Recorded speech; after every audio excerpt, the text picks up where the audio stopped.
جہاں پر ہوئی لائٹنگ ستاروں کی مانند لگ رہی تھی۔ جنان گھوم کر ارد گرد دیکھنے لگی۔ دراب یہ تو بہت پیارا لگ رہا ہے۔ دراب یہ تو بہت زیادہ پیارا ہے۔ جنان نے مسکراتے ہوئے اس کو دیکھا تو دراب اس کے قریب آ کر کھڑا ہو گیا۔ تو اب ناراضگی ختم؟ دراب نے پوچھا تو جنان تھوڑی کہ نیچے ہاتھ رکھ کر سوچنے لگی۔ جی ہو گئی، لیکن پوری طرح نہیں، وہ شرارت سے بولی تھی۔ تو کوئی مسئلہ نہیں جنان دراب، ابھی پوری طرح سے ہو جائے گی۔ اتنا کہہ کر دراب نے جنان کو اپنی باہوں میں اٹھا لیا اور ایک دوسرے سے باہر بالکونی میں لے آیا جو کافی وسیع تھی۔ جنان دراب سے جدا ہو کر ریلنگ کے پاس کھڑی ہو گئی تھی۔ وہاں سے وسیع آسمان اور پورے پشاور کی روشنیاں نظر آ رہی تھیں۔ ایسا لگ رہا تھا جیسے آسمان پر موجود ستارے زمین پر موجود ستاروں سے مل رہے تھے۔ جنان نے اپنی زندگی میں اتنا خوبصورت کچھ نہیں دیکھا تھا۔ ایک ٹھنڈی ہوا کا چھونکا آیا تو دراب نے جنان کو پیچھے سے اپنی باہوں میں سمیٹ لیا۔ دراب یہ سب کتنا پیارا ہے۔ پتہ ہے جنان دراب، تم نے کہا تھا کہ تاروں کے نیچے کھلے آسمان تلے رات گزارنا سب سے اچھا ہوگا، اس لیے ہم یہاں باہر سوئیں گے کھلے آسمان تلے۔ دراب نے انتہائی محبت سے کہا تو جنان مڑ کر اسے دیکھنے لگی۔ لیکن دراب یہاں تو بہت سردی ہے، جنان نے معصومیت سے کہا۔ تو کیا ہوا، ہم ہیں نا ایک دوسرے کے لیے۔ دراب کے ایسا کہنے پر جنان نے شرما کے اس کے سینے میں چہرہ چھپا لیا۔ دراب نے مسکراتے ہوئے اسے باہوں میں اٹھایا اور بالکنی میں موجود میٹرس پر بٹھا دیا، پھر خود بھی اس کے پیچھے سے باہوں میں لے کر خود بھی اس کے قریب بیٹھ گیا اور دونوں کے گرد اچھے سے بلینکٹ لپیٹ لیا۔ تو اب ناراضگی ختم نا؟ دراب نے اس کے سر پر بوسہ دیتے ہوئے پوچھا۔ 100% ختم۔ جنان بھی مسکرانے لگی تو دراب نے اس کا چہرہ اپنی طرف کیا۔ جنان، آج تم مجھے بتاؤ گی کہ تم مجھ سے کتنی محبت کرتی ہو۔ جنان نے شرما کا چہرہ اس کے سینے میں چھپا لیا۔ ایسے کام نہیں چلے گا، آج تو بتانا ہی پڑے گا۔ جنان نے دہکتے گالوں کے ساتھ اسے دیکھا۔ آپ مت بلائیں مجھے ایسے، صرف آپ ہی کے مجھ سے اچھا لگتا ہے یہ۔ جنان کی بات پر دراب نے کہکا لگایا۔ اور محبت کرتی ہوں نا؟ دراب بہت پیار سے اس کا چہرہ تھامے پوچھ رہا تھا۔ بہت زیادہ، اتنی کہ آپ کے بغیر رہ نہیں سکتی، جنان نے شرماتے ہوئے کہا تو دراب نے اپنے ہونٹ اس کے نازک لبوں پر رکھ دیے اور خود کو سیراب کرنے لگا۔ دراب کے دور ہوتے ہی جنان اس کے سینے میں چھپنے لگی۔ جنان، عشق کرتا ہوں تم سے، جان ہو تم میری، کبھی غلط مت سمجھنا مجھے، چاہے کچھ بھی ہو جائے تو مجھ پر بھروسہ کرنا، کرو گی نا؟ جنان نے ہاں میں سر ہلایا تو دراب نے اسے خود میں بھینچ لیا۔ تم میری ہو جانا، صرف میری، یاد رکھنا یہ۔ دراب شدت سے بھرپور لہجے میں بولا۔ اب آپ مان گئی ہیں تو کیوں نہ آپ سزا بھی دے دی جائے؟ دراب نے اس کے کان میں سرگوشی کرتے ہوئے اس کے کان کی لو کو چوما، جبکہ سزا کا سن کر جنان پھر سے گھبرا گئی۔ دراب، آپ سچ مچ سزا دیں گے مجھے؟ جنان صدمے سے بولی۔ بالکل، تمہیں ملنے بھی چاہیے، شوہر سے کوئی ایسے بات کرتا ہے؟ اتنا کہہ کے کہ دراب نے اس کا رخ اپنی طرف کیا تو جنان نے زور سے آنکھیں بند کر کے اپنا گال آگے کیا۔ یہ کیا جنان؟ دراب نے حیرانی سے پوچھا۔ آپ نے سزا دینی تھی نا، تو مار لیں تھپڑ، بس زیادہ زور سے مت ماریے گا۔ جنان آنکھوں کو مزید زور سے بند کرتے ہوئے بولی، جبکہ دراب کو سمجھ نہیں آ رہا تھا کہ وہ اس کے معصوم سے چہرے کو چومے یا اسے سچ میں ایک تھپڑ رسید کر دے۔ اس نے سوچا بھی کیسے کہ دراب اپنی جنان پر ہاتھ اٹھائے گا۔ ہاتھ گرم کرنے بیٹھ گئے کیا؟ جلدی کریں آپ۔ جنان کی آواز نے اسے خیالوں کی دنیا سے نکالا تو دراب نے اس کے ہونٹوں کو اپنے لبوں کی قید میں لے لیا۔ جنان نے گھبرا کے آنکھیں کھول دی اور خود کو چھڑانے کی کوشش کرنے لگی تو دراب کا عمل مزید شدت اختیار کر گیا۔ جنان کو لگا کہ اس کی سانسیں رک جائیں گی۔ کافی دیر تک دراب اس سے جدا نہیں ہوا۔ ایسا لگ رہا تھا کہ کوئی پیاس ہے جو بجھنے کی بجائے مزید بڑھ رہی تھی۔ دراب اس سے دور ہوا تو جنان جلدی سے سانس لینے لگی۔ یہ تو تمہاری سزا کا صرف ایک نمونہ تھا، ابھی تو میں نے تمہیں باقاعدہ سزا دینی ہے۔ جنان نے گھبراتے ہوئے دراب کو دیکھا۔ دراب نے اس کے کندھے سے شرٹ سرکائی تو وہ جنان فوراً سے اس کی پناہوں میں چھپنے لگی۔ ویسے مجھ سے بچنے کے لیے جگہ بہت اچھی چننی ہے جنان دراب۔ دراب نے مسکراتے ہوئے اس کے نازک وجود پر اپنی گرفت مضبوط کی۔ اب تک تو تم نے دراب خان کی محبت کو محسوس کیا ہے، آج تم دراب خان کا جنون دیکھو گی۔ ہمنا کی طبیعت کافی دنوں سے خراب تھی۔ عثمان بھی اپنے کام کے سلسلے میں بہت مصروف ہو گیا تھا۔ الیکشن بھی بہت زیادہ قریب آ رہا تھا۔ صبح جب اس کی طبیعت خراب ہوئی تو سلامت بابا نے فوراً عثمان کو فون کر دیا، جس کے نتیجے میں 15 منٹ کے بعد ڈاکٹر ان کے گھر آ گئی۔ اس نے ہمنا کا چیک اپ کیا اور اسے دوائی دے کر چلی گئی۔ ہمنا اب اپنے کمرے میں آرام کر رہی تھی جب اچانک اس کا موبائل بجنے لگا۔ ہمنا نے فون اٹھایا تو سلمان صاحب کی آواز سنائی دی۔ کیسی ہو بیٹا؟ بالکل ٹھیک بابا، آپ بتائیں سب ٹھیک ہے نا؟ ہمنا کو ایک خوشگوار حیرت ہوئی تھی۔ ہاں بچہ، سب ٹھیک ہے۔ وہ تمہاری ماں کی طبیعت خراب تھی تو وہ تمہیں یاد کر رہی تھی۔ میں نے اپنا گارڈ اور ڈرائیور بھیجا ہے، تم اس کے ساتھ گھر آ جاؤ۔ سلمان صاحب آواز سے پریشان لگ رہے تھے اور یہ بات ہمنا کو بھی پریشان کر گئی۔ جی بابا، آپ فکر نہیں کریں، میں ابھی آ رہی ہوں۔ ہمنا جلدی سے اٹھی تو اس کا سر چکرایا، جسے وہ نظر انداز کرتے ہوئے اپنی چادر لینے چلی گئی۔ پھر خیال آیا کہ عثمان کو بتا دے۔ ہمنا نے کافی دفعہ کوشش کی لیکن عثمان فون نہیں اٹھا رہا تھا، شاید وہ مصروف تھا۔ ہمنا نے سوچا اسے راستے میں بتا دے گی۔ وہ باہر جانے لگی تو غفار جو اس کا باڈی گارڈ تھا اس کے ساتھ چل دیا۔ ہمنا نے اسے بتایا بھی کہ سلمان صاحب کے گارڈ اور ڈرائیور لینے آ رہے ہیں، لیکن وہ پھر بھی اس کے ساتھ چل دیا۔ باہر ایک گاڑی 2 گارڈز کے ساتھ ان کا انتظار کر رہی تھی۔ ہمنا جلدی سے اس میں بیٹھ گئی اور اپنی ماں کے لیے بہت پریشان تھی۔ اس سے پہلے کہ غفار کو کچھ سمجھ آتا، اچانک سے ایک گارڈ نے اس کے سر پر انتہائی زور سے بندوق ماری، جس سے وہ بے ہوش ہو گیا۔ ہمنا یہ دیکھ کر چلانے لگی لیکن دوسرا گارڈ ہمنا کے منہ پر رومال رکھ کر اسے بھی بے ہوش کر چکا تھا۔ عثمان کو جب سے سلامت بابا نے ہمنا کے بیمار ہونے کے بارے میں بتایا تھا وہ بہت زیادہ پریشان تھا۔ جتنی جلدی ہو سکتا تھا وہ واپس آیا اور گھر آتے ہی ہمنا کو آوازیں دینے لگا۔ صاحب جی، بیگم صاحبہ گھر نہیں ہے۔ عثمان ملازمہ کی بات پر حیران ہوا تھا۔ تو کہاں گئی ہے؟ اس کی طبیعت تو خراب تھی، ٹھیک ہے نا وہ؟ عثمان غصے میں آیا تھا۔ صاحب جی، وہ تو نہیں پتا کہ کہاں گئی ہے، بس غفار کو ساتھ لیا اور چل دیں۔ عثمان نے یہ سنتے ہی اپنے جیب سے موبائل نکالا جو کہ وہ پارٹی کی میٹنگ کے دوران سائلنٹ پر کر چکا تھا۔ موبائل پر ہمنا کی کئی ساری مس کالز دیکھ کر اسے خود پر غصہ آیا تھا۔ اس نے جلدی سے ہمنا کا نمبر ملایا اور اس سے فون کرنے لگا، لیکن ہمنا کا نمبر بند پا کر وہ کافی زیادہ پریشانی میں مبتلا ہو گیا۔ اس نے جلدی سے غفار کا نمبر ملایا لیکن اس کا موبائل بھی بند تھا۔ یہ جان کر عثمان کے ہاتھ پیر پھول گئے اور اس کا دماغ معاف ہونے لگا۔ عثمان نے سب ملازموں سے ہمنا کے بارے میں پوچھا لیکن کسی کو بھی نہیں پتا تھا کہ وہ کہاں گئی ہے، یہاں تک کہ سلامت بابا بھی اس سب سے بے خبر تھے۔ عثمان کا دل کر رہا تھا کہ سب کو ایک لائن میں کھڑا کر کے گولی مار دے۔ وہ پریشانی سے گاڑی میں بیٹھا اور ڈرائیور کو چلنے کا بول کر سلمان صاحب کو کال کرنے لگا، مگر وہ بھی فون نہیں اٹھا رہے تھے۔ عثمان نے ڈرائیور کو سلمان صاحب کے گھر جانے کا کہا۔ کچھ دیر کے بعد جب وہ وہاں پہنچے تو عثمان جلدی سے گھر میں داخل ہوا، لیکن وہاں پر صرف فاطمہ بیگم اور زرش موجود تھے۔ ہمنا یہاں آئی تھی کیا؟ عثمان نے پریشانی سے پوچھا۔ نہیں بیٹا، کیوں، کیا ہوا؟ سب ٹھیک تو ہے نا؟ فاطمہ بیگم بہت زیادہ پریشان ہوئی تھی۔ دعا کریں کہ سب ٹھیک ہو۔ عثمان نے اتنا کہا اور جلدی سے باہر آ کر گاڑی میں بیٹھا۔ جہاں ہمنا کو ڈھونڈ سکتا تھا اس نے ڈھونڈا۔ وہ مسلسل ہمنا اور غفار کو کال کرنے کی کوشش بھی کر رہا تھا لیکن ان کا نمبر ابھی بھی بند تھا۔ جب اسے کچھ سمجھ نہیں آیا تو اس نے پولیس کمشنر کو کال کی اور سارے معاملے سے آگاہ کیا۔ آپ پریشان نہ ہو عثمان ملک صاحب، ہم جلد از جلد آپ کی بیوی کو ڈھونڈ نکالیں گے۔ کمشنر نے یقین دہانی کی کوشش کروائی تھی۔ اگر وہ نہ ملی تو کسی کو نہیں چھوڑوں گا میں، یہ یاد رکھنا۔ اتنا کہہ کر عثمان نے فون بند کر دیا۔ اسے 3 سال پہلے کا واقعہ پھر سے یاد آنے لگا جب اس نے اپنا سب کچھ کھو دیا تھا، اور آج پھر سے وہ اپنا سب کچھ کھو بیٹھا تھا۔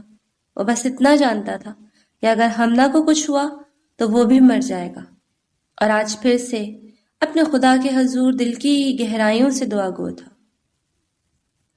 ہمنا کی آنکھ کھلی تو وہ کسی بند سے کمرے میں موجود تھی اور اس کے ہاتھوں پیروں کو رسیوں سے باندھا گیا تھا۔ ہمنا نے چلانے کی کوشش کی لیکن اس دوائی کے زیر اثر وہ چلا بھی نہیں پا رہی تھی۔ وہ بہت ڈر گئی تھی۔ اسے کچھ سمجھ ہی نہیں آ رہا تھا کہ کس نے اس کو اغوا کیا تھا۔ اسے تو لگا تھا کہ گاڑی اسے بابا کی ہے، پھر یہ لوگ کون تھے؟ سردی میں ٹھنڈے فرش پر پڑے اس کا جسم سن ہو رہا تھا. وہ پہلے سے ہی بخار میں مبتلا تھی اور اب تو اسے اپنا وجود بے جان لگ رہا تھا. ہمنا نے اللہ تعالیٰ سے دعا کی کہ وہ اسے اس مصیبت سے نجات دلا دیں، کسی طرح عثمان کو یہاں بھیج دیں. عثمان کو یاد کر کے ہمنا بری طرح رونے لگی. عثمان پلیز آ جائیں. اس کو کچھ سمجھ نہیں آ رہا تھا کہ وہ کیا کرے. اس نے بہت دفعہ خود کو رسیوں سے چھڑانے کی کوشش کی تھی لیکن انہیں بہت مضبوطی سے باندھا گیا تھا. اچانک سے دروازہ کھلا اور ایک انسان کا ہیولا ہمنا کو نظر آیا. وہ قریب ہوا تو ہمنا اسے دیکھ کر حیرت کرنے لگی. تم؟ رضا ہمنا کے پاس فرش پر بیٹھ کر مسکرانے لگی. ہاں میں. تمہیں کیا لگا تھا کہ تم مجھے بے عزت کر کے نکال دو گی اور میں چپ بیٹھ جاؤں گی؟ رضا چہرے پر وحشت سجائے بول رہی تھی. تم دیکھنا عثمان مجھے لینے آ جائیں گے اور پھر تم جیل میں جاؤ گی پاگل لڑکی. ہمنا بہت غصے سے بولی تھی. رضا اس کی بات سن کر غصے سے اس کے قریب ہوئی اور اس کے بالوں کو اپنی مٹھی میں جکڑ لیا. کیا کہا تو نے؟ تیرا ابھی بھی بل نہیں گیا؟ بتاتی ہوں تجھے. اتنا کہہ کر رضا نے ہمنا کے بالوں کو جھٹکے سے چھوڑا اور اسے بری طرح سے مارنا شروع کر دیا. ہمنا نے مزاحمت کرنے کی کوشش کی لیکن بندے ہونے کی وجہ سے کچھ کر نہیں پائی. نہ جانے کتنی دیر رضا اسے جانوروں کی طرح مارتی رہی اور ہمنا کبھی چیختی تو کبھی عثمان کو بلاتی لیکن یہاں اس کی آہو پکار سننے والا کوئی نہیں تھا. آخرکار ہمنا اپنے ہوش و حواس سے بے خبر ہو گئی تو رضا بھی اسے چھوڑ کر وہاں سے چلی گئی. جسم کے ہر حصہ درد میں لپٹا ہوا تھا اس کا، لیکن اب وہ اس دنیا اور اس درد سے بے خبر ہو رہی تھی. اس کے ذہن میں آخری خیال عثمان کا تھا. اس کے بعد اس کا وجود بے جان سا ہو گیا. جانان اور دوراب صبح ہوتے ہی واپس آ گئے تھے. جانان نے بہت زیادہ انجوائے کیا تھا. صبح کی نماز کے بعد ایک لڑکا انہیں وہاں ناشتہ دے کر گیا تھا اور اس کے بعد وہ ہندو کش کے پہاڑوں پر سیر کرنے چلے گئے تھے. جانان نے دوراب کو کہہ دیا تھا کہ وہ اب دوراب کو زیادہ تنگ کرے گی کیونکہ اس نے بہت اچھی طرح اسے منایا تھا. اس بات پر دوراب نے اسے سزا یاد کروائی تو وہ شرما دی. گھر واپس آتے ہی جانان گل کے پاس چلی گئی اور اسے دوراب کے سرپرائز کے بارے میں بتایا. دوراب کو وجدان کی کال آئی تھی. اس نے بل نے بلایا تھا. دوراب وجدان کے پاس چلا گیا تھا. جانان اب گل کے پاس بیٹھی کبھی اس گھر کی تعریف کرتی تو کبھی پہاڑوں کی. تم کو بس گھر اور پہاڑ اچھا لگا اور لالا نے تمہارے لیے اتنا کچھ کیا تو وہ سب سے اچھا ہوا نا. گل کے ایسا کہنے پر جانان مسکرانے لگی. دوراب تو میرے لیے سب کچھ ہیں. ان کے بغیر تو نہ پہاڑ اچھے ہیں، نہ آسمان، نہ یہ جہان. گل ان کے بغیر تو میں کچھ بھی نہیں. ایسا لگتا ہے کہ اگر وہ مجھ سے دور چلے گئے یا ناراض ہو گئے تو میں مر جاؤں گی. جانان پریشانی سے بولی تو گل اس کا موڈ اچھا کرنے کی کوشش کرنے لگی. لالا آئے گا نا تو یہ سب ہم اس سے بتائے گا. گل شرارت سے بولی تھی. نہیں، بالکل نہیں، کتنی شرم آئے گی مجھے. جانان اپنا چہرہ ہاتھوں میں چھپاتے ہوئے بولی. ہم یہ بھی بتائے گا لالا کو. گل ہنستے ہوئے بولی. جانان نے منہ بنا لیا اور ہاشم صاحب کے کمرے کی طرف چل دی. بابا کو بتاتی ہوں میں کہ میری سہیلی کو اپنے لالا سے زیادہ پیار ہے. جانان کی بات پر گل ہنستے ہوئے اس کے ساتھ چل دی. آخر اس کے لالا کی سپورٹ میں بھی تو کوئی ہو. عثمان پوری رات ہمنا کو ڈھونڈتا رہا تھا. پولیس بھی اپنی ہر ممکن کوشش کر رہی تھی کیونکہ یہاں سوال ہمنا عثمان ملک کی بیوی کا تھا. جس گاڑی میں ہمنا گئی تھی اس پر کوئی نمبر بھی موجود نہیں تھا جس کی وجہ سے اس گاڑی کا پتہ لگانا بہت مشکل ہو گیا تھا. عثمان حد سے زیادہ پریشان ہو رہا تھا. اس کا بس چلتا تو سب کچھ مٹا کر اپنی ہمنا کو ڈھونڈ لیتا. اب شام ہونے کو تھی اور ابھی بھی وہ پولیس اسٹیشن میں کمشنر کے پاس بیٹھا تھا. عثمان صاحب ہر ممکن کوشش کر رہے تھے انہیں ڈھونڈنے کی. جس جگہ پر ان کا موبائل فون آف ہوا تھا وہاں سے آگے بہت آبادی ہے. ہم نے ہر جگہ اپنے سپاہی تعینات کیے ہیں. جیسے ہی کچھ خبر ملے گی ہم فوراً ایکشن لیں گے. عثمان کمشنر کی باتیں سن کر اکتا چکا تھا. اس نے آگے ہو کر کمشنر کی آنکھوں میں دیکھا. سن، کل صبح تک اگر مجھے ہمنا نہیں ملی نا تو اپنی نوکری کو خیر آباد کر دینا، سمجھا؟ عثمان اتنا کہہ کے وہاں سے چلا گیا اور گاڑی میں بیٹھ کر گاڑی کو پوری رفتار سے چلانے لگا. کہاں ہو ہمنا؟ پلیز یار، میرے لیے ٹھیک ہو نا؟ عثمان کی آنکھوں میں آنسو ہر منظر کو دھندلا کرنے لگے۔ اس نے گاڑی کو ایک طرف روکا اور سیٹ کی بیگ کے ساتھ ٹیک لگا کر آنکھیں مول لی۔ یا اللہ پلیز میری ہمنا کی حفاظت کرنا۔ اس کے ذہن میں اچانک ایک شخص کا خیال آیا۔ اس نے جیب سے موبائل نکالا اور نمبر ڈائل کرنے لگا۔ ہیلو؟ عثمان کو جانی پہچانی آواز سنائی دی۔ مجھے تمہاری مدد چاہیے خان۔ عثمان جلدی سے بولا۔ بولو، کیا مسئلہ ہوا ہے؟ اس نے سنجیدگی سے پوچھا تو عثمان نے سب کچھ اسے بتا دیا۔ اس نے حملہ کے بارے میں جو انفارمیشن پوچھی عثمان نے بتا دی۔ 2 گھنٹے چاہیے ملک۔ اتنا کہہ کر خان نے فون بند کر دیا۔ عثمان جانتا تھا کہ خان ایک اچھا انسان نہیں ہے، لیکن اس وقت عثمان کے وہ بہت کام آ سکتا تھا۔ وہ جانتا تھا کہ خان ہمنا کے بارے میں پتہ لگا لے گا۔ میں تمہیں ڈھونڈ لوں گا ہمنا، یہ تمہارے عثمان کا وعدہ ہے تم سے۔ ہمنا کو اچانک سے ہوش آیا تھا، لیکن سردی اور تکلیف کی شدت سے اس کا جسم ہل بھی نہیں رہا تھا۔ ہمنا کی آنکھوں میں بے ساختہ آنسو آئے تھے۔ وہ نہیں جانتی تھی کہ مزید کتنی تکلیفیں اسے اٹھانی تھیں۔ ہمنا دوبارہ سے ہوش کی دنیا سے بیگانہ ہو رہی تھی جب اس کے کانوں میں ایک جانی پہچانی آواز پڑی۔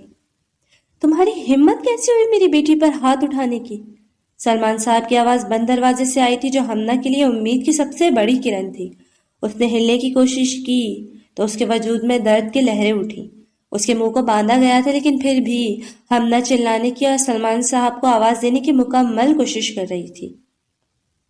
آواز نیچی رکھیں سلمان صاحب، کہیں آپ کی بیٹی نہ سن لے، ردا نے طنزیہ انداز میں کہا تھا۔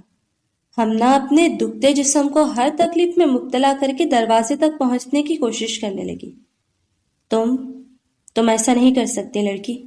ہمارے درمیان طے ہوا تھا کہ ہمنا کو غائب کر کے صرف عثمان سے الیکشن اور اس کی پراپرٹی کا مطالبہ کریں گے، لیکن اس سب میں ہمنا کو کوئی نقصان نہیں ہوگا۔ ہمنا دروازے تک پہنچی تھی اور اس نے دروازے سے ٹکر لگا کر اپنی طرف توجہ حاصل کرنا چاہی تھی، جب اس کے کانوں میں یہ الفاظ پڑے اور وہ ایک بت کی طرح وہاں جم گئی۔ آپ نے جو بھی کہا ہو، عثمان کی پراپرٹی کے لیے میں کسی بھی حد تک جاؤں گی۔ اس پر میرا حق ہے اور میں اسے کسی بھی قیمت پر حاصل کر کے رہوں گی۔ ردا اس بار غصے میں بولی تھی۔ تمہیں کیا لگتا ہے کہ عثمان ہمنا کی اس حالت کے بعد تمہیں اپنی پراپرٹی دے دے گا؟ اس بار سلمان صاحب کی آواز ہمنا کو سنائی دی۔ اب عثمان کروڑوں کی جائیداد یوں ہی مجھے تو دے گا نہیں۔ جب تک اسے اپنی پیاری بیوی سچ میں خطرے میں نہیں لگے گی، وہ کچھ نہیں کرے گا۔ آپ میری فکر چھوڑ کر اپنی فکر کریں۔ اگر دنیا کو معلوم ہو گیا کہ آپ نے اپنی بیٹی کو اغوا کروایا ہے تو آپ کا کیا بنے گا؟ نہ تو آپ کے گھر والے آپ کو قبول کریں گے اور الیکشن میں ووٹ کے بجائے عوام سے جوتے پڑیں گے۔ ریدا کسی بھی قسم کا لحاظ رکھے بغیر بولی تھی۔ اس لیے بہتر یہی ہے یہاں سے چلے جائیں، اور میں کسی کو منہ دکھانے کے قابل نہیں چھوڑوں گی۔ ردا کی بات سن کر سلمان صاحب وہاں سے چلے گئے۔ وہ مجبور تھے کیونکہ ان کی چال ردا نے انہی پر الٹی کر دی تھی، اور اگر سچ میں یہ سچ باہر آتا تو وہ کسی کو منہ دکھانے کے قابل نہیں رہتے۔ جبکہ ان کے وہاں سے جاتے ہی ہمنا بری طرح سے رونے لگی۔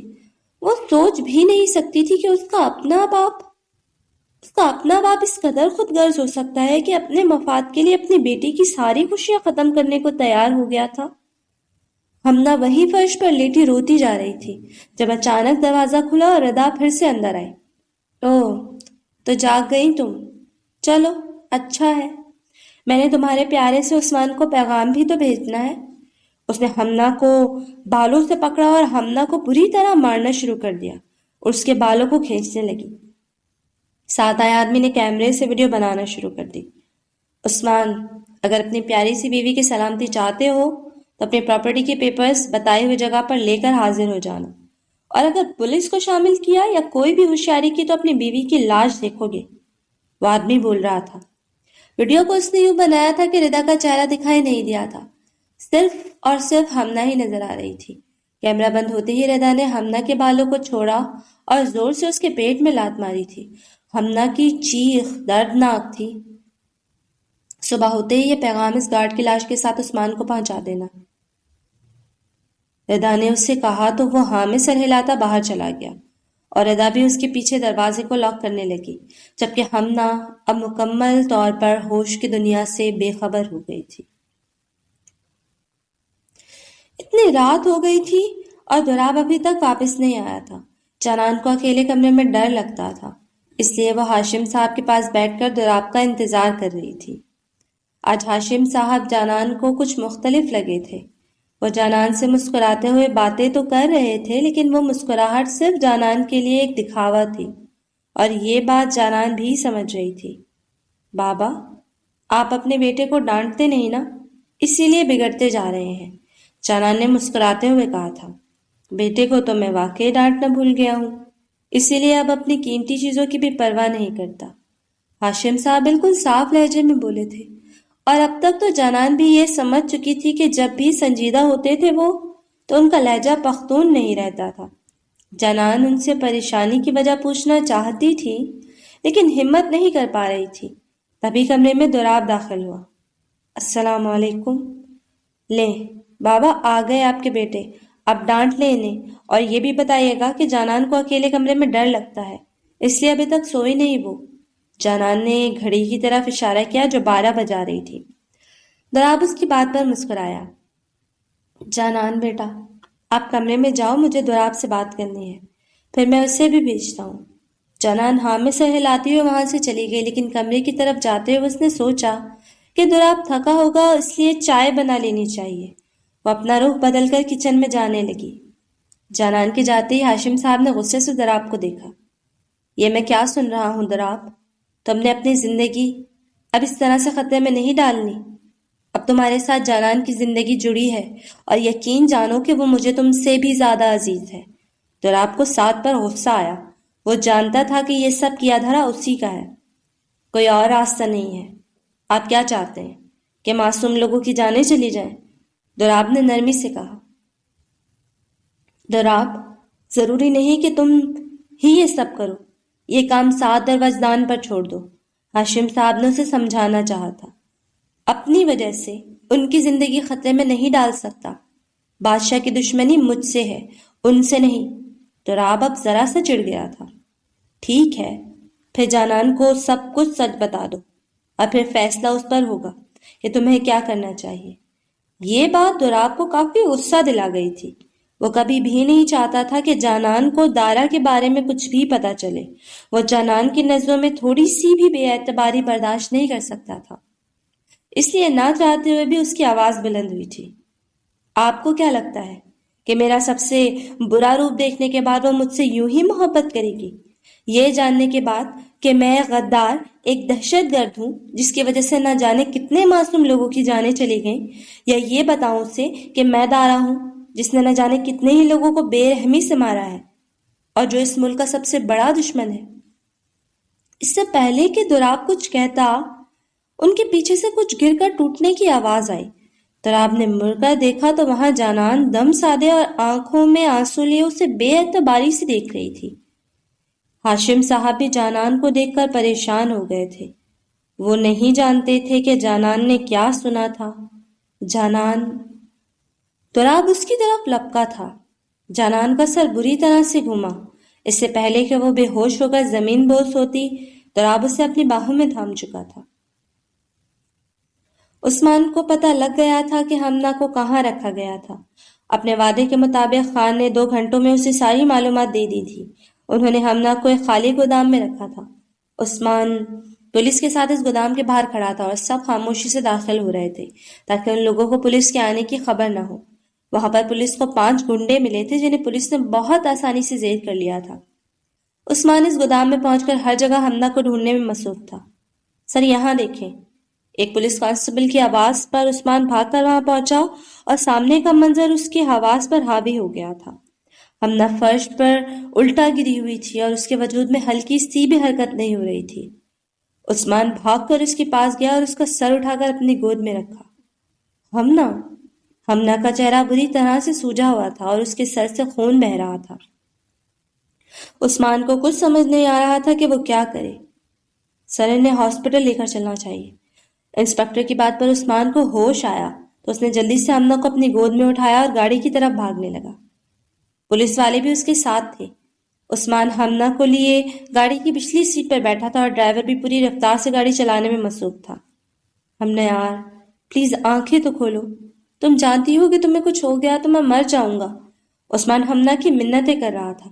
وہ بس اتنا جانتا تھا کہ ہمنا بہت دیر کے بعد اس کی زندگی میں خوشی بن کر آئی ہے اور اب اسے کھونے کی ہمت نہیں رکھتا تھا۔ کچھ دیر بعد ہی وہ اسپتال پہنچ گئے تھے۔ ڈاکٹرز ہمنا کی حالت دیکھتے ہی فوراً اسے ICU میں لے گئے تھے۔ عثمان پر ہر گزرتا سیکنڈ بھاری تھا۔ اس کا بس نہیں چل رہا تھا کہ سب کچھ ختم کر دے۔ سلامت بابا نے شاید سلمان صاحب کو اطلاع کر دی تھی، اس لیے وہ فاطمہ بیگم اور زرش کے ساتھ وہاں پہنچ گئے تھے۔ کہاں ہے ہمنا؟ وہ ٹھیک تو ہے نا؟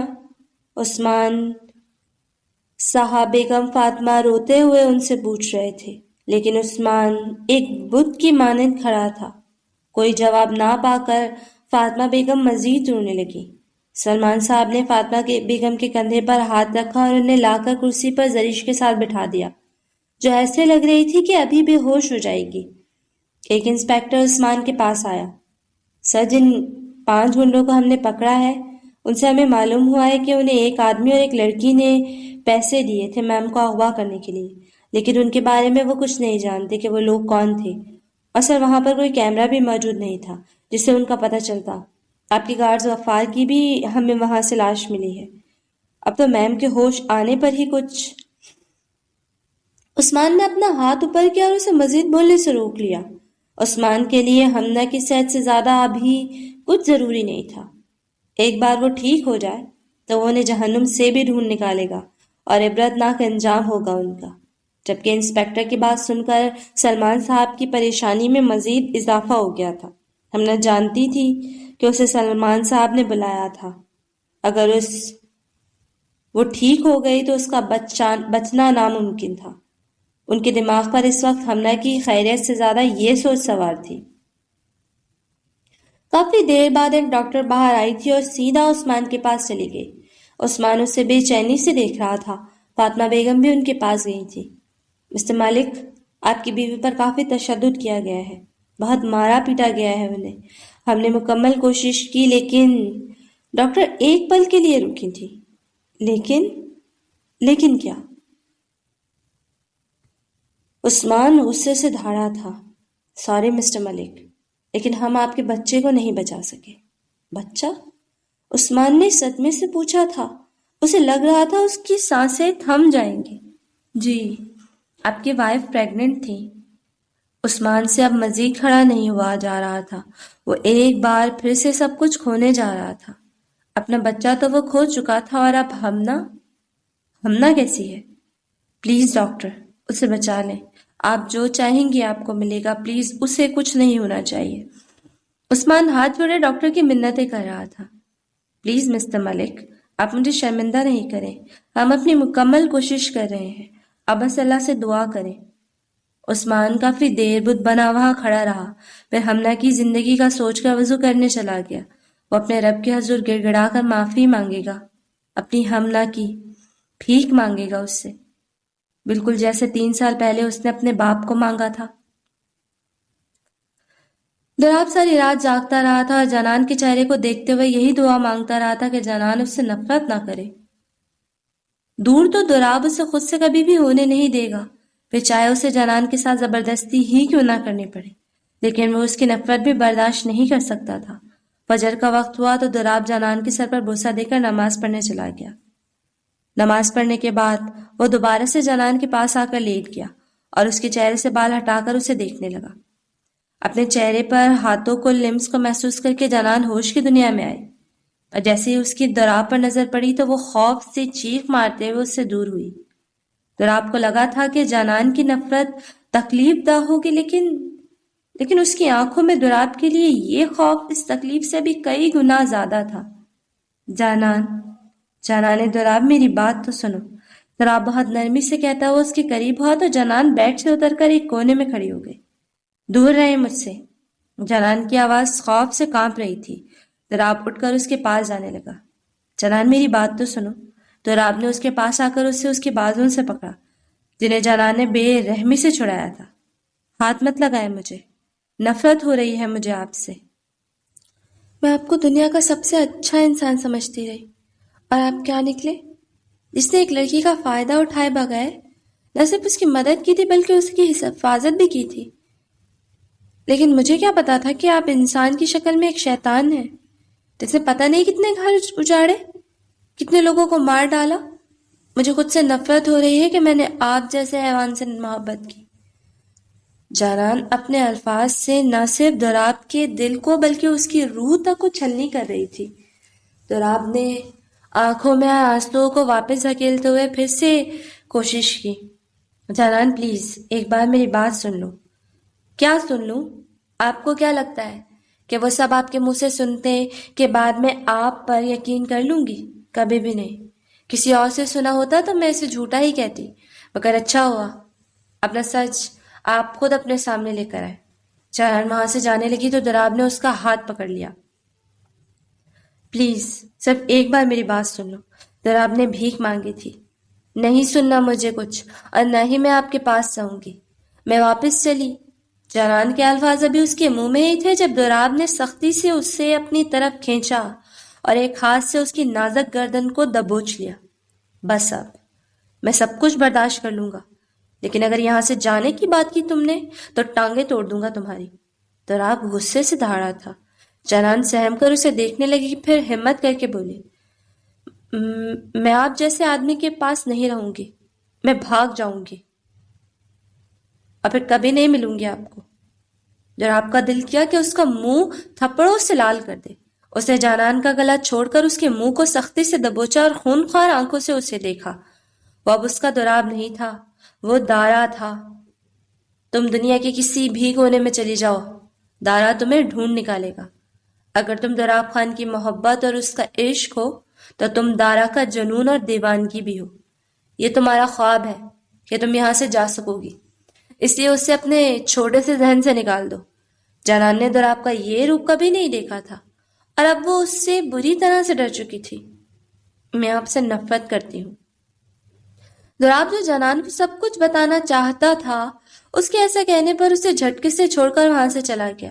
وہ سمجھ چکا تھا کہ اب وہ کچھ بھی کر لے جانان اس کا یقین نہیں کرے گی. جانان کا اعتبار وہ مکمل طور پر کھو چکا تھا. عثمان نے ساری رات اللہ کے حضور دعائیں کرتے گزاری تھی. ساری رات وہ سجدوں میں روتے ہوئے ہمنا کی زندگی مانگتا رہا تھا اور بے فجر کے بعد سلامت بابا اس کے پاس آئے تھے. بیٹا ہمنا کو ہوش آ گیا ہے، ڈاکٹروں نے کہا ہے وہ خطرے سے باہر ہے. بس اتنا سننا تھا. عثمان بھاگتا ہوا ICU کی طرف گیا. ڈاکٹرز نے اسے اندر جانے کی اجازت دے دی تھی. عثمان آہستہ سے ہمنا کے پاس گیا تھا. ہمنا کی آنکھوں میں اسے دیکھتے ہی آنسو آ گئے تھے جو عثمان نے انتہائی نرمی سے صاف کیے تھے اور اسے مسکرا کر دیکھا تھا. ہمنا دواؤں کے زیر اثر دوبارہ نیند میں چلی گئی تھی. ڈاکٹر نے عثمان کو باہر آنے کا اشارہ کیا تھا. آپ کی وائف اب مکمل طور پر خطرے سے باہر ہے، ابھی ہم انہیں وارڈ میں شفٹ کر دیں گے. ڈاکٹر کی بات سن کر عثمان مسکرایا اور پھر سنجیدگی سے ڈاکٹر کو کہنے لگا، ڈاکٹر صاحب آپ ہمنا کو ہمارے بچے کے بارے میں کچھ بھی معلوم نہیں ہونے دیں گے. میں نہیں چاہتا کہ وہ پریشان ہو. ڈاکٹر نے عثمان کی بات پر اس بات میں سر ہلایا اور وہاں سے چلی گئی. عثمان نے اپنے ساتھ کھڑے انسپیکٹر کو دیکھا. ہمنا کو ہوش آتے ہی اس کا بیان لینا اور اس کے بعد ان لوگوں کو جہنم سے بھی ڈھونڈ کر لانا پڑے گا. وہ مجھے اپنے سامنے چاہیے. جی سر. پھر انسپیکٹر بھی وہاں سے چلا گیا تو عثمان بھی فاطمہ بیگم کی طرح اللہ کا شکر ادا کرنے چلا گیا. ہمنا نے سچ کہا تھا کہ اللہ تعالیٰ دل سے کی التجا کو کبھی بھی نہیں جھٹلاتے. جانان سارا دن کمرے میں بیٹھی روتی رہی تھی. اس نے کبھی خواب میں بھی نہیں سوچا تھا کہ اس کی زندگی ایسا بھی موڑ لے گی. وہ جانتی تھی کہ دوراب اس سے بہت محبت کرتا ہے، لیکن وہ کیسے اس انسان کے ساتھ محبت کر سکتی تھی جو نہ جانے کتنے معصوم لوگوں کا قاتل تھا. یہ سوچتے ہی اس نے فیصلہ کر لیا تھا کہ وہ دوراب کو کبھی بھی معاف نہیں کرے گی. ہاشم صاحب اور ساتھ کئی بار اس سے ملنے آئے تھے لیکن وہ کسی سے بھی نہیں ملی تھی. وہ جانتی تھی کہ وہ دونوں سے دوراب کے بارے میں صفائیاں پیش کریں گے اور اب جانان جھوٹ سن کر اکتا چکی تھی. اچانک اس کے کمرے کا دروازہ کھلا اور دوراب اس کے پاس آیا. اس کے ساتھ گل بھی تھی جس نے جانان کے پاس کھانا رکھا تھا. جانان دراز سے منہ پھیرے بیٹھی ہوئی تھی. جانان کھانا کھا لو، تم نے صبح سے کچھ بھی نہیں کھایا، دوراب نے بہت نرمی سے کہا تھا. لیکن جانان نے کوئی جواب نہیں دیا. جانان پلیز یار اس معاملے میں ضد نہیں کرو، کھانا کھا لو، دوراب نے اس مرتبہ بہت پیار سے کہا تھا. جناب نے جانان وہاں سے اٹھ کر جانے لگی تو دراب نے سختی سے اس کے بازو کو پکڑا اور اسے بیڈ پر بٹھا دیا۔ چپ چاپ کھانا کھاؤ ورنہ اچھا نہیں ہوگا، دراب نے اس کا منہ دبوچتے ہوئے سختی سے کہا تھا۔ پتہ نہیں اس کی آنکھوں میں ایسا کیا تھا جسے دیکھ کر جانان کی روح تک خوف سے کانپ گئی۔ اس نے روتے ہوئے کھانا شروع کیا۔ دراب اس کے پاس بیٹھا اسے خاموشی سے دیکھ رہا تھا۔ جب اس کو تسلی ہوئی کہ جانان نے کھانا ٹھیک سے کھا لیا ہے تو اس نے گل کو بلایا جو خاموشی سے برتن واپس لے گئی۔ دراب جانان کے پاس آ کر بیٹھا۔ میں جانتا ہوں کہ میں تمہیں کچھ بھی کہہ لوں تم اس پر یقین نہیں کرو گی، بس ایک بات کبھی مت بھولنا جانان، تم میری محبت ہو اور میں اپنی آخری سانس تک تم سے ہی محبت کروں گا، پھر بدلے میں تمہاری نفرت ہی کیوں نہ ملے۔ جانان سر جھکایا اس کی بات سن رہی تھی۔ دراب اٹھا اور ایک فائل اس کے پاس رکھی۔ اگر ہو سکے تو اس سے پڑھ لینا، شاید تمہاری نفرت میں تھوڑی کمی ہو جائے۔ دراب نے جانان کا چہرہ اوپر کیا اور اس کی آنکھوں کو دیکھنے لگا۔ میں جا رہا ہوں جانان، تم یہیں رہو گے اور کوئی بھی بے وقوفی کر کے خود کو یا کسی کو تکلیف مت دینا، سمجھی؟ اتنا کہہ کر دراب نے انتہائی نرمی سے اس کی آنکھوں کو چوما تھا جس سے اب آنسو بہنے لگے تھے۔ پھر جانان ایک پتھر بنی ہوئی تھی۔ دراب نے اس کا چہرہ چھوڑا اور باہر کی طرف چل دیا۔ خدا حافظ۔ دراب اتنا کہہ کر وہاں سے جا چکا تھا اور جانان پھر سے بری طرح رونے لگی۔ اس کی نظر دراب کی دی ہوئی فائل پر گئی تو اس نے بے دردی سے اسے اٹھا کر فرش پر پھینکا اور بری طرح سے رونے لگی۔ ہمنا 2 دن تک اس معاملے میں کوئی بات نہیں کر سکی تھی۔ وہ اس سب کو یاد بھی نہیں کرنا چاہتی تھی۔ عثمان کے علاوہ باقی سب نے بھی اس سے پوچھا تھا لیکن ہمنا نے کچھ بھی نہیں بتایا تھا۔ آخرکار عثمان نے اسے اپنی قسم دی تو ہمنا پولیس کو بیان دینے کے لیے تیار ہو گئی۔ اب اس وقت پولیس ہمنا سے بیان لے رہی تھی۔ سلمان صاحب وارڈ کے باہر عثمان کے ساتھ کھڑے انتظار کر رہے تھے۔ وہ جانتے تھے کہ پولیس ابھی انہیں گرفتار کر کے لے جائے گی لیکن اب انہیں اس بات کا کوئی بھی ڈر نہیں تھا۔ جو سب وہ کر چکے تھے اس کے بعد وہ چاہتے تھے کہ پولیس انہیں جیل میں ڈال دے۔ آخرکار انسپکٹر باہر آیا اور عثمان کے پاس کھڑا ہو گیا۔ میم نے بتایا کہ آپ کی پہلی بیوی رضا بیگ اور ان کے خاوند عمر بیگ نے ان کو اغوا کیا تھا۔ رضا بیگ کا مقصد آپ کو بلیک میل کر کے آپ کی پراپرٹی حاصل کرنا تھا۔ سلمان صاحب کا موبائل چرا کر رضا بیگم نے میم کو کال کر کے بلایا تھا اور یہ کہا تھا کہ ان کی امی کی طبیعت خراب ہے، لیکن جب وہ اس گاڑی میں بیٹھی تو غفار کو مار کے انہوں نے میم کو بے ہوش کر دیا۔ پولیس والے نے ساری بات عثمان کو بتائی تو غصے سے ان کی رگیں تن گئی۔ ان کو ڈھونڈ نکالو انسپکٹر، وہ بچنے نہیں چاہیے۔ انسپکٹر ہاں میں سر ہلا کر چلا گیا اور عثمان واپس ہمنا کے پاس کمرے میں چلا گیا، جبکہ سلمان صاحب بت بنے کھڑے تھے۔ ہمنا کیسے ان کو اتنے آسانی سے معاف کر سکتی ہے؟ اس نے تو کہیں بھی ان کا نام بھی نہیں آنے دیا۔ وہ نہ چاہتے ہوئے بھی ہمنا کے وارڈ کی طرف گئے۔ کیا میں ہمنا سے اکیلے میں بات کر سکتا ہوں؟ عثمان جو ہمنا کی بات پر مسکرا رہا تھا سلمان صاحب کی آواز پر مڑ کے انہیں دیکھنے لگا اور پھر ہاں میں سر ہلاتا ہوا باہر چلا گیا۔ تم جانتی تھی نا کہ تمہارا اغوا ہونے میں میرا بھی ہاتھ ہے، پھر کیوں نہیں بتایا پولیس کو اس بارے میں؟ ہمنا نے ان کی بات پر اپنا چہرہ اٹھا کر گھائل نظر سے ان کو دیکھا، پھر طویل خاموشی کے بعد بولی، آپ کی ایک بیٹی نہیں ہے نا؟ آپ نہیں سمجھیں گے۔ آپ نے اپنی ناکام محبت کی وجہ سے امی کو سزا دی، بیٹے کی خواہش پوری نہ ہونے پر اپنی بیٹیوں کو سزا دی، الیکشن کا خواب ٹوٹنے پر مجھے سزا دی۔ شاید آپ بھول گئے تھے کہ بیٹا نہ صحیح لیکن آپ کی اولاد تو ہوں۔ ہمنا اتنا بول کر بری طرح سے رونے لگی تھی جبکہ اس کی باتیں سلمان صاحب کو اندر تک جھنجھوڑ رہی تھی۔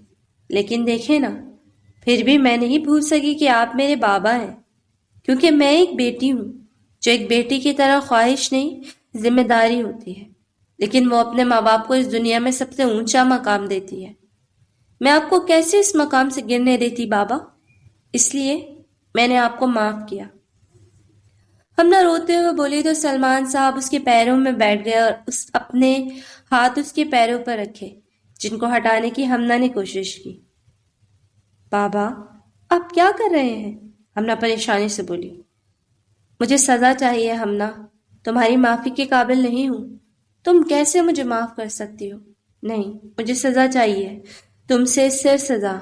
سلمان صاحب بری طرح سے روتے ہوئے بولے اور اپنے ہاتھ ہمنا کے سامنے جوڑ دیے۔ نہیں بابا، ایسا مت کہیں، میں نے آپ کو معاف کیا۔ ہمنا نے ان کے ہاتھوں کو تھاما تھا۔ ایسے کیسے معاف کر دیا؟ تمہارا تو سب سے بڑا مجرم ہوں میں، قاتل ہوں تمہارے بچے کا۔ اس بات پر ہمنا حیرت سے انہیں دیکھنے لگی۔ بچہ؟ ہمنا نے ان کے ہاتھ چھوڑ کر بے تحاشا غم سے انہیں دیکھا۔ ہاں ہمنا، میں قاتل ہوں اس کا۔ تم ایک بیٹی ہونے کے ناطے تو مجھے معاف کر سکتی ہو، لیکن ایک ماں ہونے کے ناطے مجھے سزا دو ہمنا، سزا دو۔ سلمان صاحب بری طرح سے رونے لگے تھے اور ہمنا کی آنکھوں سے بھی کئی آنسو گر گئے تھے۔ وہ تو جانتی ہی نہیں تھی کہ وہ کیا کھو چکی ہے۔ اس ماں نے بھی آپ کو معاف کیا اور یہی آپ کی سزا ہے۔ ایک طویل خاموشی کے بعد ہمنا بولی تھی، جبکہ اس کی یہ بات سلمان صاحب کو اندر تک ہلا گئی تھی۔ ہمنا، آپ مجھے اکیلا چھوڑ دیں بابا پلیز۔ ہمنا ان کی بات کو کاٹ کے بولی تھی۔ سلمان صاحب ایک آخری نظر ہمنا پر ڈالتے ہوئے باہر چلے گئے تھے۔ ان کے دماغ میں ابھی بھی ہمنا کی کہی ہوئی باتیں گھوم رہی تھی۔ انہیں اپنے کیے ہوئے ہر فعل پر پچھتاوا ہو رہا تھا۔ اچانک سے وہ زمین پر بیٹھ کر بری طرح سے رونے لگے۔ ان کے دماغ میں درد کی ٹیسیں اٹھ رہی تھیں۔ انہوں نے اپنے سر پر ہاتھ رکھا اور وہی لیٹے ہوئے ہوش و حواس سے بے خبر ہو گئے۔ تو رات کو گئے ہوئے 2 دن ہو گئے تھے، اور ان 2 دنوں میں نہ تو جانان نے کسی سے بات کی تھی اور نہ ہی وہ کمرے سے نکلی تھی۔ گل اسے کمرے میں ہی کھانا دے جاتی تھی۔ گل یا ہاشم صاحب سے بات کرنے کی کوشش بھی کرتے تو جانان بالکل خاموش رہتی۔ جانان ابھی تک یقین نہیں کر پا رہی تھی کہ دوراب اتنا برا ہو سکتا ہے۔ جانان کو لگتا تھا کہ وہ اس دنیا کی سب سے خوش قسمت انسان ہے، کیونکہ اس کے نصیب میں دوراب کی محبت لکھی تھی۔ لیکن وہ کیسے اس بات کو نظر انداز کر سکتی تھی کہ دوراب ایک برا انسان بھی تھا، ایک قاتل تھا۔ جانان کی نظر پاس موجود فائل پر گئی تھی جو دوراب جاتے ہوئے اسے دے گیا تھا۔ ان 2 دنوں میں کئی مرتبہ جانان کی نظر اس فائل پر پڑی تھی، لیکن اسے پڑھنا تو دور، اس نے اسے کھول کر بھی نہیں دیکھا تھا۔ جانان کے قدم نہ چاہتے ہوئے بھی اس فائل کی طرف اٹھے تھے۔ کافی دیر اسے گھورنے کے بعد آخر کار جانان نے اسے کھولا تھا۔ اس کے کھولتے ہی ایک لاکٹ فرش پر گرا، جسے دیکھ کر جانان کو حیرت کا جھٹکا لگا۔ وہ وہی لاکٹ تھا جو 14 سال پہلے اسے شایان شاہ نے دیا تھا، اس وعدے کے ساتھ کہ وہ شایان شاہ کو یاد رکھے گی۔ اور یہی لاکٹ تو جانان نے شایان کے گھر سے واپس آتے ہوئے پھینک دیا تھا۔ لیکن جانان کو سمجھ نہیں آ رہا تھا کہ یہ دوراب کے پاس کیا کر رہا ہے۔ جانان نے فائل کو کھولا تو اس میں بہت سارے پروفیشنل ڈاکیومنٹس تھے، اور وہ سارے ڈاکیومنٹس میجر شایان شاہ کے تھے۔ لیکن جو چیز جانان کے ذہن کو معاف کر رہی تھی وہ ان ڈاکیومنٹس پر موجود شایان شاہ کی آرمی یونیفارم میں تصویریں تھیں، جن کو وہ آنکھیں بند کر کے بھی پہچان سکتی تھی، کیونکہ وہ اس کا دوراب ہی تو تھا جو چھوٹے بالوں میں داڑھی سے پاک چہرے کے ساتھ موجود تھا۔ تو کیا دوراب ہی شایان شاہ تھا؟ تو پھر وہ شخص کون تھا جس سے وہ ملی تھی؟ جانان کے ذہن میں بہت سارے سوال گردش کر رہے تھے۔ جانان نے جلدی سے ان ڈاکیومنٹس کو ہٹایا تو ایک صاف صفحے پر چند تحریریں لکھی تھی۔ مجھے امید ہے جانان کہ یہ سب پڑھ کے تمہیں مجھ پر یقین آ جائے گا۔ مجھے لگا تھا کہ تم سے سب کچھ چھپا کر رکھنا بہتر ہوگا، لیکن اس کا نتیجہ بہت برا نکلا، اور ویسے بھی تمہارا حق بنتا ہے سب جاننے کا۔ اس لیے وقت آ گیا ہے کہ تمہیں سب کچھ بتا دیا جائے، دوراب خان کے بارے میں اور شایان شاہ کے بارے میں۔ ان تحریروں کو پڑھتے ہی جانان نے بے چینی سے اگلے صفحات کو دیکھا جہاں بہت کچھ لکھا ہوا تھا۔ جانان نے آنکھوں میں آئے آنسوؤں کو صاف کیا اور بیڈ پر بیٹھ کر پہلا صفحہ کھول کے پڑھنا شروع کیا۔ عائشہ خان اس دنیا میں سب سے زیادہ محبت اپنے بڑے بھائی سے کرتی تھی، جس نے اسے ماں باپ بن کر پالا تھا۔ وہ دونوں تو بچپن میں ہی یتیم ہو گئے تھے، لیکن اس کے بھائی نے اس چیز کا کبھی احساس ہی نہیں ہونے دیا تھا۔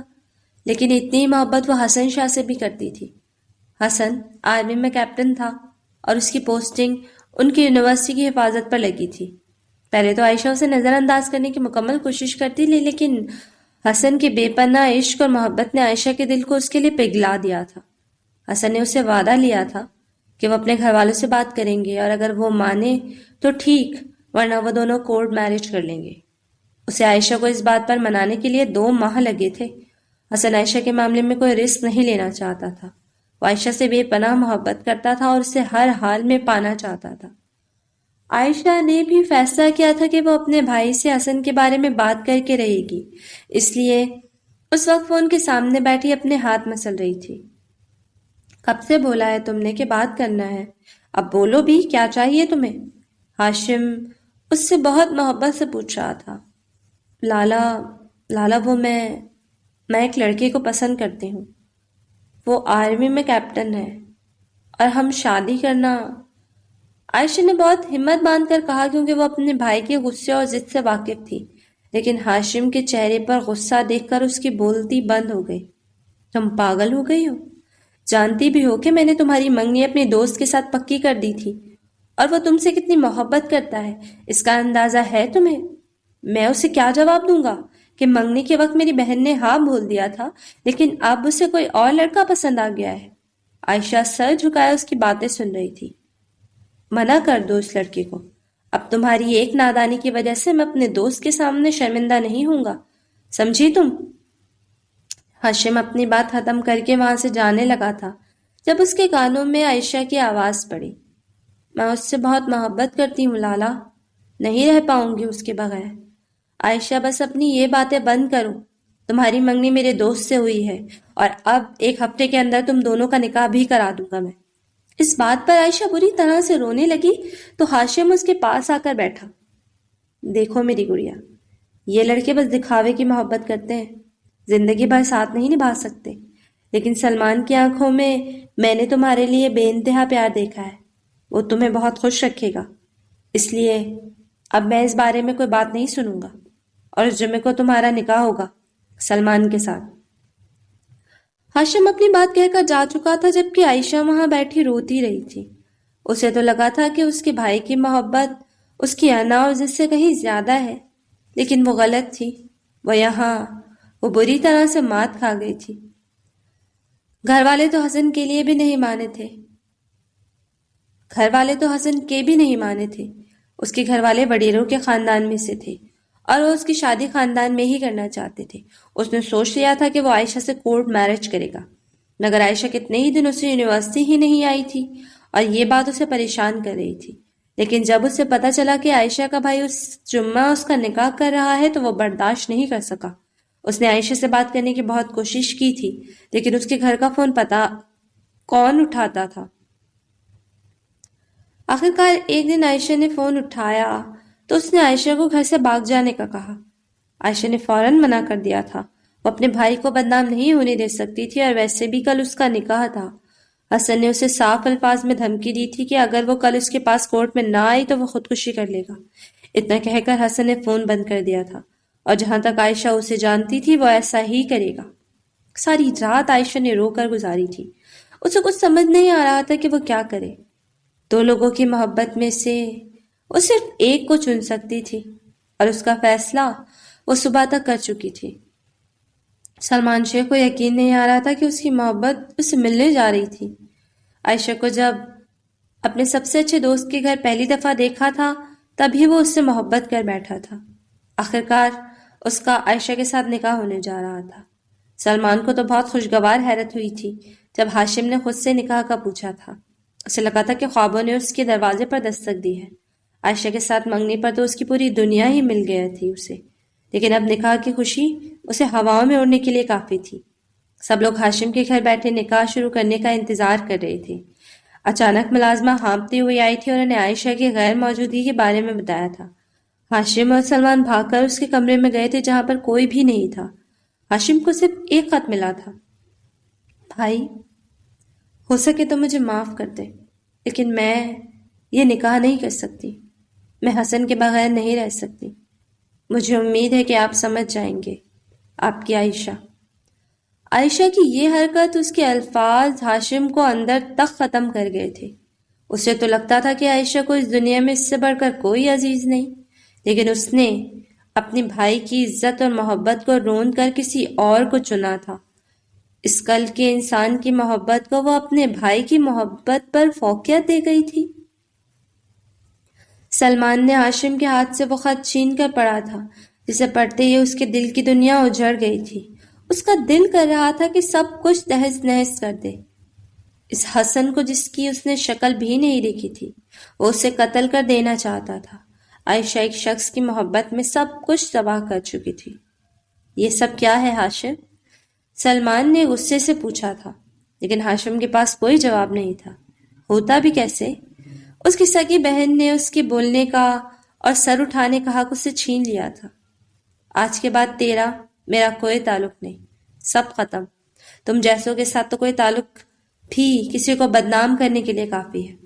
سلمان سے زیادہ اس کی بکھری ہوئی انا بول رہی تھی۔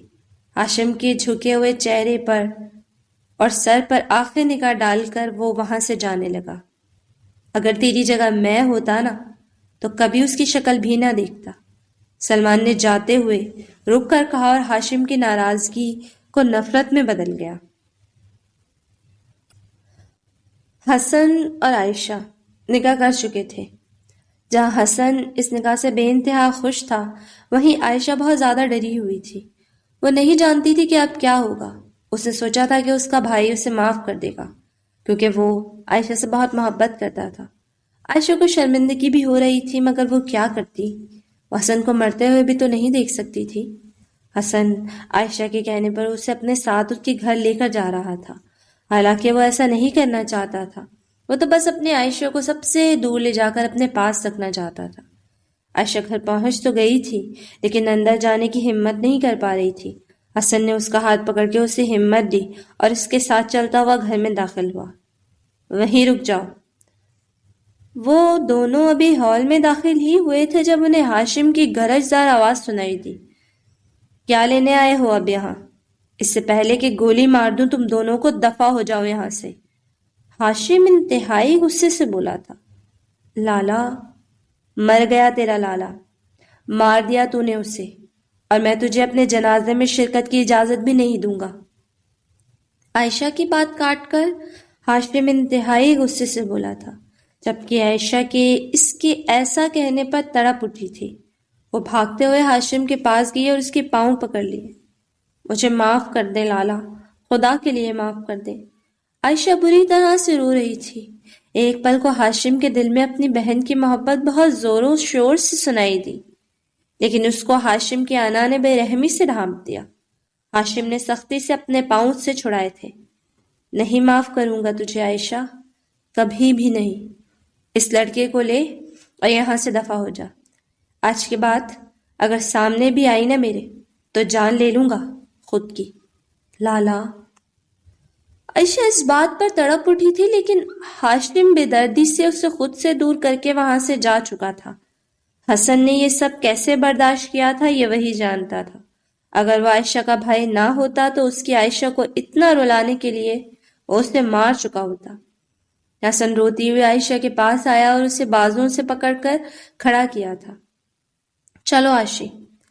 وہ عائشہ کو اپنے ساتھ لے جا رہا تھا، جب عائشہ کی نظریں ابھی بھی وہیں پر تھیں جہاں ہاشم جا چکا تھا، جبکہ اندر موجود انسان بھی اپنی جان سے پیاری بہن کے ساتھ ایسا سلوک کر کے اور اسے جاتا دیکھ کر ہزار ہاں موت مرا تھا۔ عائشہ نے کبھی سوچا بھی نہیں تھا کہ اس کی زندگی اس قدر حسین ہو جائے گی۔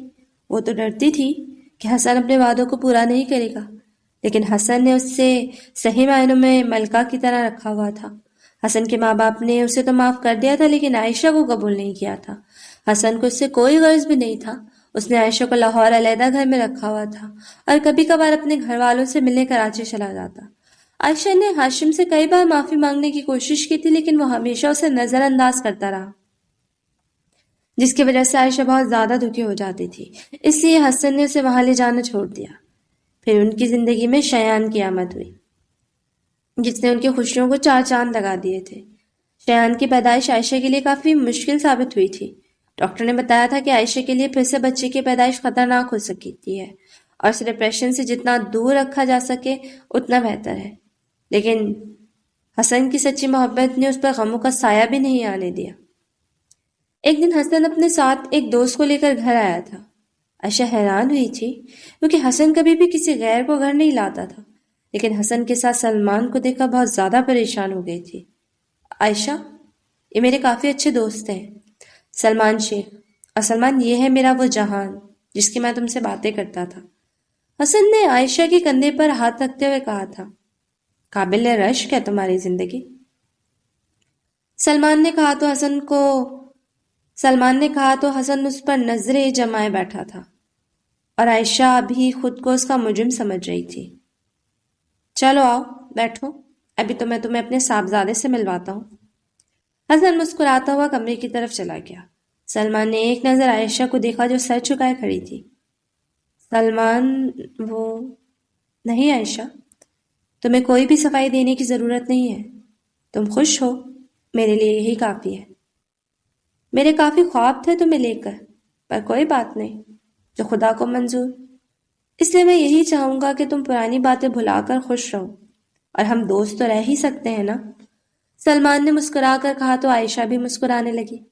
بالکل ہو سکتے ہیں، مجھے سمجھنے کا شکریہ، عائشہ نے دل سے کہا تھا۔